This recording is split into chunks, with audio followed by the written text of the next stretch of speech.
Hi and welcome. In this video, I thought it would be a great idea to do a 4th of July project, since that's just right around the corner, and create something patriotic for my porch. So continue watching to see how that project turned out, and I hope you enjoy.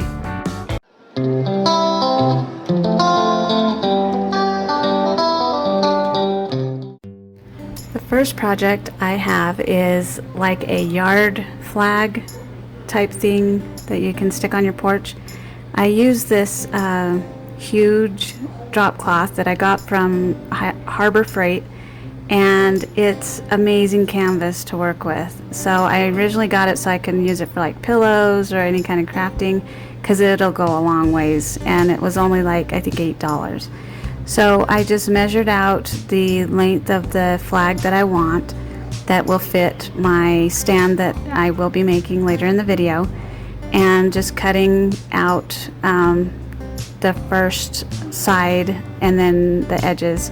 And I'm a sewer, so I tend to want things straight as possible, and so that's how I get things to be more straight and like a square. So here is a dowel. I think it's a 1/4 inch round, and I'm measuring out where I want it so it will fit for the sign. And so I'm just cutting it down. I believe it was 11.5 inches. And this miter saw is not fun. I actually bought a new one, an electric one, so I can't wait to use it. So now I'm just folding that over, measuring the dowel in the fabric so that I can glue it down so it will hold it.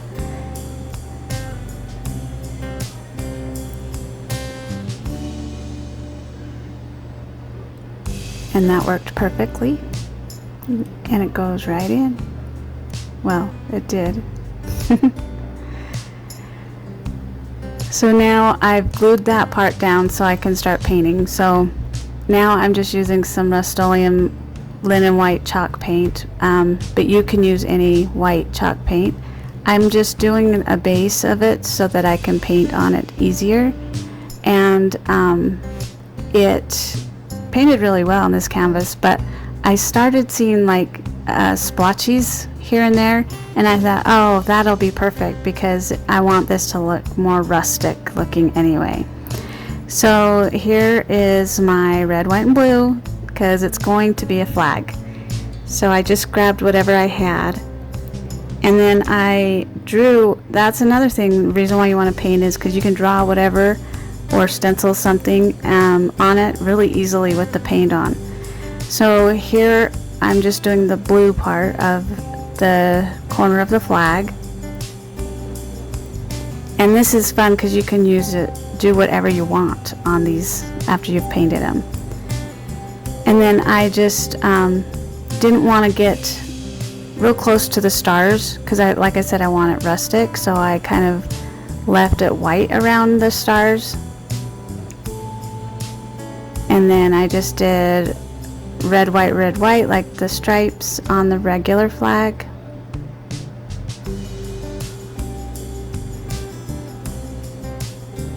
And there we go. It all painted really, it took the paint really well, so it was really nice.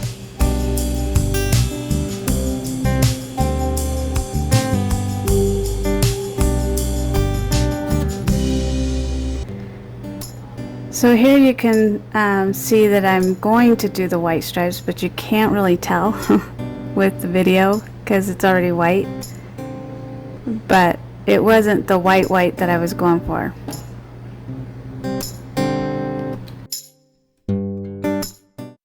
A little bit about my channel.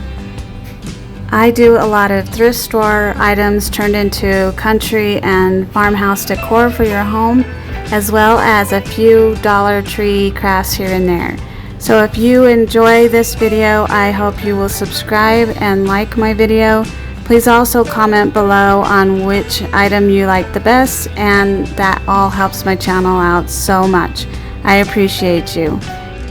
Thank you, and now let's get back to the video. Okay, so now that white part's all done, I'm just taking a mixture of black and that blue, because I didn't have any dark blue, and just going a little darker to lighter, if that makes sense, just to kind of give it some dimension. And then trying to do a little bit of darkness around the stars to bring them out more. You know, outlining them, I guess I should say. And then here I'm just taking that dark color that I mixed, the black and blue, and just making some stars out onto the stripes. And I hope you like this. Oh, and I didn't show this, but I did like an off-white, 3 off-white stars, and now I'm just taking that blue, black, and going around the stars to give them dimension.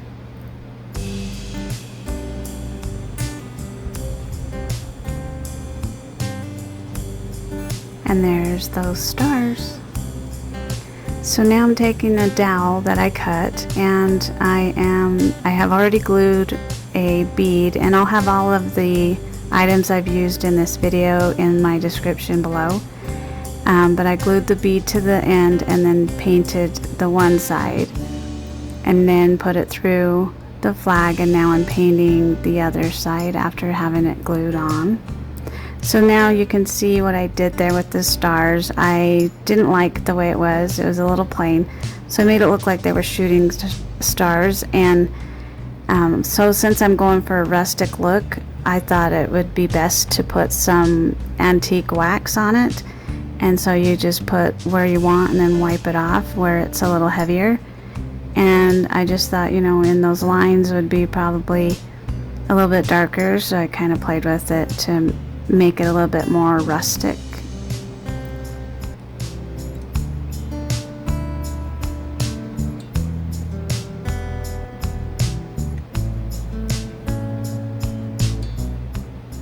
And that's the good thing, you can just wipe it off with a wet cloth. And another thing is, if you messed up, you could just paint over it. And there we go, it's all finished.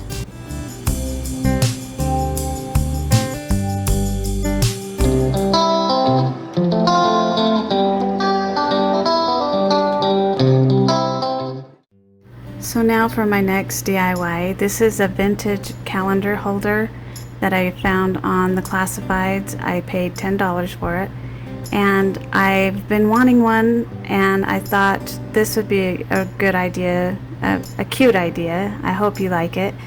And I've got these leftover pieces from some old spindles that I had cut down for a previous project, and so they were just cut exactly the sizes I needed, which was really weird and odd, but it worked out perfect. So I just used the Gorilla wood glue to attach them, and just put them on the back there because I'm going to make a stand out of it. So I want to have the back to have some kind of stability.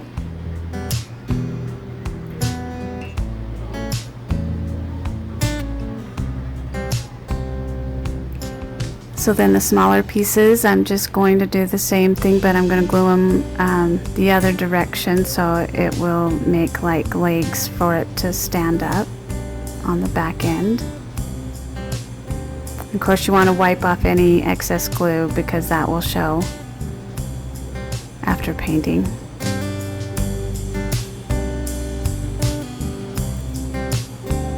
So this had this piece, I don't know why it had that there, but I wanted to fill it in, so I'm just using a piece of a paint stick, which was also cut perfectly, and I just glued that to the back, because what I'm going to do is fill the front with some spackling to make it so that it's level with the other part of the wood on the front.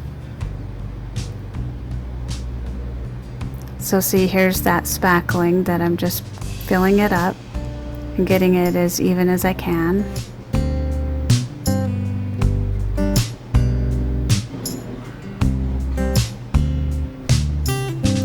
So So then you just want to sand that down after you've let it dry for at least 30 minutes. I actually let it dry longer because I was in between projects. But you just want to dust it off and make sure it's clean before you start painting. So now I just turn it over to do the backside first, and I'm just giving it a good coat of this country gray that I had left over from my dresser. I still had a ton left, and I thought this would be a perfect color for this. So I wanted to give it a good coat. I didn't do 2 coats on the back of this, I just did 1. And then of course the sides.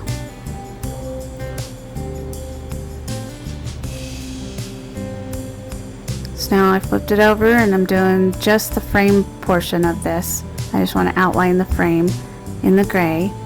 And this front part I did do 2 coats. So now that's all dried. I'm doing the inside all white to give it kind of a cute contrast.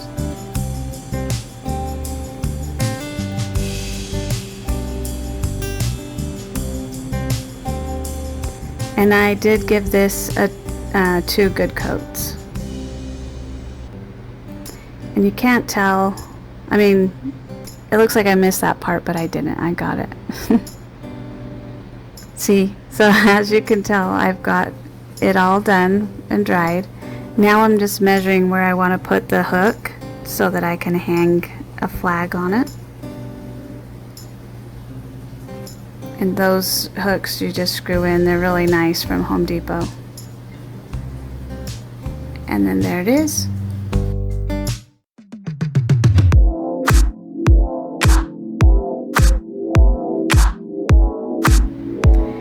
Well, there it is. It's beautiful, it's bright, and I hope that you enjoyed it. And I really did. I thought it wasn't going to turn out very well at first, but it did, and I really am enjoying it. It looks really great on my porch, and I hope it's inviting to others. So make sure to subscribe if you like this video, and don't forget to give me a thumbs up and tell me which project you like the best. And make sure to come back. I'm going to have a lot more videos coming up soon, so I don't want you to miss out. Make sure to hit the notification button so you definitely won't miss one. Thank you and have a great day.